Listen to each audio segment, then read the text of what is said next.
Les amis, bonjour et bienvenue dans cette nouvelle vidéo. Aujourd'hui, nous essayons la Cupra Born qui nous est prêtée par le garage Lorenz à Arlon. Si vous aussi, vous avez envie d'essayer cette voiture, eh bien n'hésitez pas à les contacter. Ils vont vous arranger un essai le plus rapidement possible.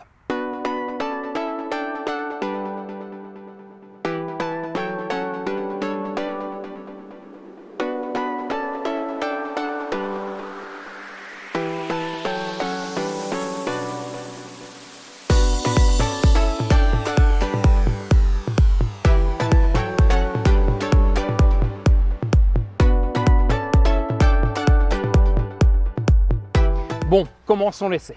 Présenté en 2019 sous la forme du concept car Seat Elborn, en référence au quartier branché de la capitale catalane, la compacte électrique rejoindra finalement les rangs de Cupra pour devenir la Born.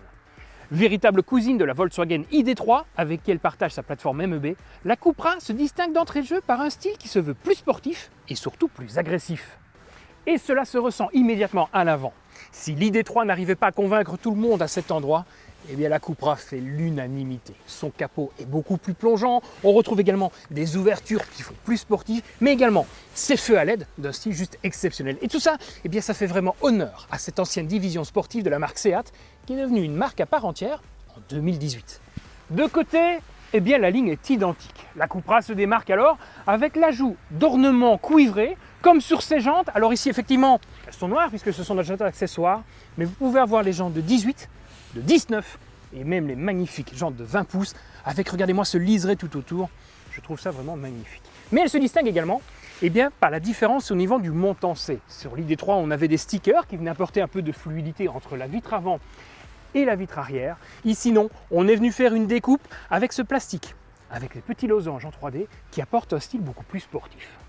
À l'arrière, elle se distingue de la ID3 par plusieurs choses. Tout d'abord, la malle arrière n'est plus en couleur noir laqué comme la vitre. Non, ici, elle est de couleur carrosserie. Et elle est traversée par une barre de LED qui vient asseoir vraiment la stature du véhicule sur la route. Ce qui ajoute encore aux sportivités, eh bien, c'est ce pare-choc arrière qui donne l'impression d'être fortement ajouré et qui est souligné ici en dessous par un extracteur d'air vraiment des plus sportifs. Avec 4,32 m de long, 1,81 m de large et 1,54 m de haut, la Cupra Born se range dans la catégorie des compacts, voire, vu sa forme générale, dans les compacts mono-volume. Son empattement de 2,77 m lui permet de loger la grande batterie lithium-ion sous le plancher. Les batteries, comme pour les cousines du groupe VW, font 45, 58 et 77 kWh pour respectivement 320, 420 et 540 km d'autonomie WLTP. Cependant, actuellement, seule la version 58 kWh est disponible à la vente en Belgique. La version d'entrée de gamme et la version plus sportive, plus communément appelée VZ, arriveront un peu plus tard. Si cette dernière version est équipée d'un moteur synchrone à aimant permanent de 231 chevaux placé sur l'essieu arrière, notre modèle du jour, lui, n'en a que 204. La version d'entrée de gamme qui arrivera un petit peu plus tard en fera lui 150 chevaux. Ces trois moteurs ont un couple phénoménal de 310 Nm disponible dès le premier tour de roue, qui permet à notre voiture du jour de passer de 0 à 100 km/h en seulement 7,3 secondes.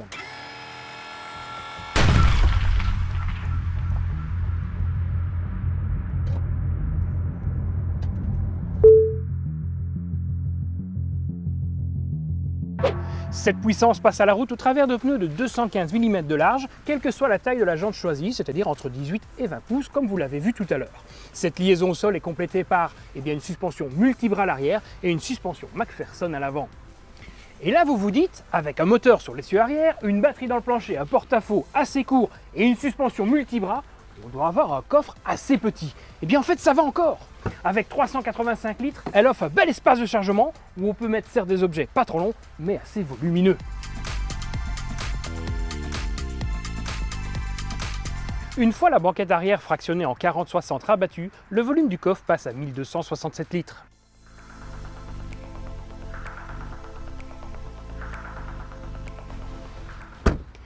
Et comme cette voiture se base sur la plateforme MEB du groupe, eh bien vous n'aurez pas de coffre avant, alors que celui-ci peut quand même se montrer bien pratique.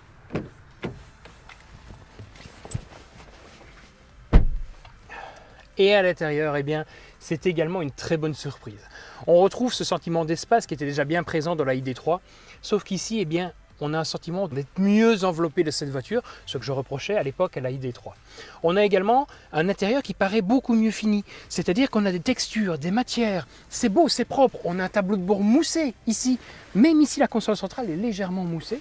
C'est très joli. Alors, au niveau des sièges, eh bien, on est très bien installé, avec des sièges confortables, avec cette petite feutrine. Alors, de mémoire, c'est du Diamentico, ce n'est même pas de l'Alcantara. C'est un truc qui est propre à chez Cupra. C'est très joli. La voiture offre également de beaux espaces de rangement, assez nombreux, ici ou encore dans la coudoir centrale. Regardez-moi ça, la profondeur de cet espace. Je peux venir y mettre une bouteille d'1,5 litre sans aucun problème. Les sièges, eux, sont très confortables, avec une assise réglable en longueur, des sièges réglables électriquement, avec même le réglage des lombaires, et on a un appuie-tête intégré au dossier. C'est vraiment très joli, très sportif. Et le petit plus, c'est qu'on a également un petit bouton ici à côté pour avoir les sièges massants dans le dos. Moi, j'adore ce genre de petits détails. On retrouve un intérieur également très moderne avec ici ce plastique diamanté comme on retrouve à l'intérieur ou à l'extérieur ou à l'intérieur. On retrouve également ces LED dans les portières qui viennent apporter cette modernité qu'on retrouve également devant le conducteur avec cette technologie embarquée qui a bien évolué au cours de ces derniers mois. Au centre du tableau de bord, on retrouve un écran tactile de 12 pouces qui est compatible avec Android Auto et Apple CarPlay. Celui-ci a une interface qui est assez rapide, ce qui est assez étonnant puisque lorsqu'on l'avait essayé dans la ID3, celui-ci avait quelques lenteurs. Il faut dire que ça date d'il y a 16 mois et que VW a fait pas mal de mises à jour pour améliorer ça. Par contre, celui-ci a une ergonomie qui n'est pas vraiment exceptionnelle et trouver les différentes informations, eh bien, ça vous prendra du temps. Espérons que là aussi, une mise à jour ne traînera pas à arriver. Derrière le volant, on retrouve un écran de 5,3 pouces qui reprend les différentes informations de conduite. À droite de celui-ci, on retrouve le sélecteur de vitesse qui va permettre de choisir, voilà, ça c'est les bruits de démarrage, qui va vous permettre de choisir le mode de conduite pour la voiture. Le troisième écran, eh bien, il se trouve normalement ici, cette voiture n'en est pas équipée, c'est le Head-Up Display en réalité augmentée qui viendra afficher sur la route les différentes informations qu'on avait déjà essayé sur l'Audi Q4 e-tron dont vous pouvez retrouver l'essai sur la chaîne. Bon, maintenant, parlons de l'espace à bord. Dans ce siège, eh bien, j'ai énormément de place, que ce soit à la tête, aux épaules, aux genoux. Et si vous allez à l'arrière, eh bien, on pourra même transporter 3 adultes sans aucun problème. La visibilité est très bonne, avec une bonne visibilité avant, surtout grâce à ces petites lucarnes. Par contre, en 3/4 arrière, eh bien, c'est pas exceptionnel car on a un très grand montant C. Bon, maintenant, on est par ici, on démarre.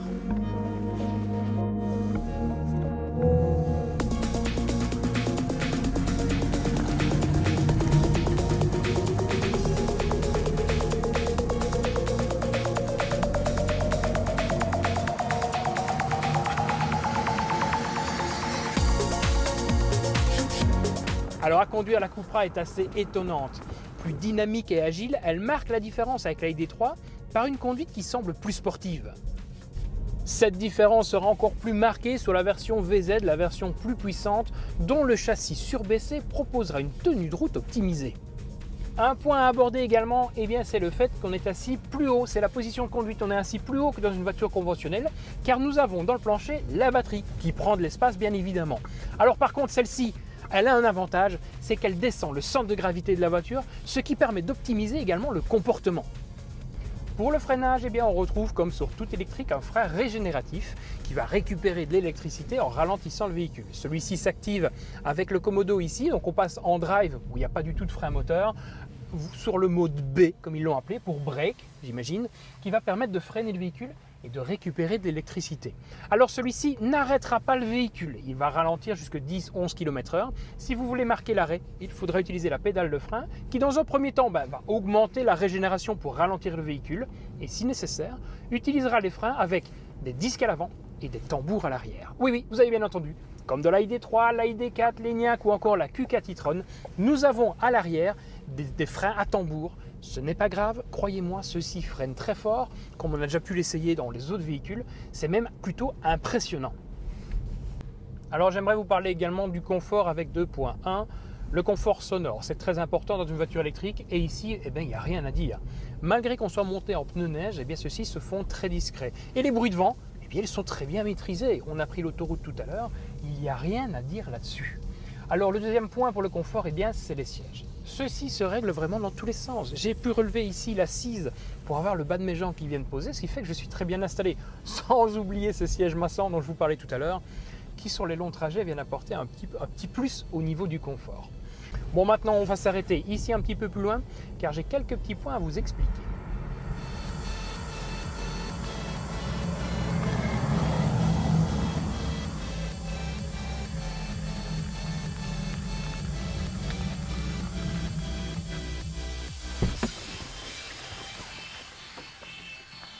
Quand la batterie est vide, il faut la recharger. Sur une prise standard, une prise domestique comme vous avez à la maison, comptez plus ou moins 18 heures pour passer de 10 à 80%. Ce même exercice sur une borne en courant alternatif de 11 kW prendra à peine 3h45, alors que sur une borne en courant continu jusqu'à 120 kW, il faudra à peine 24 minutes.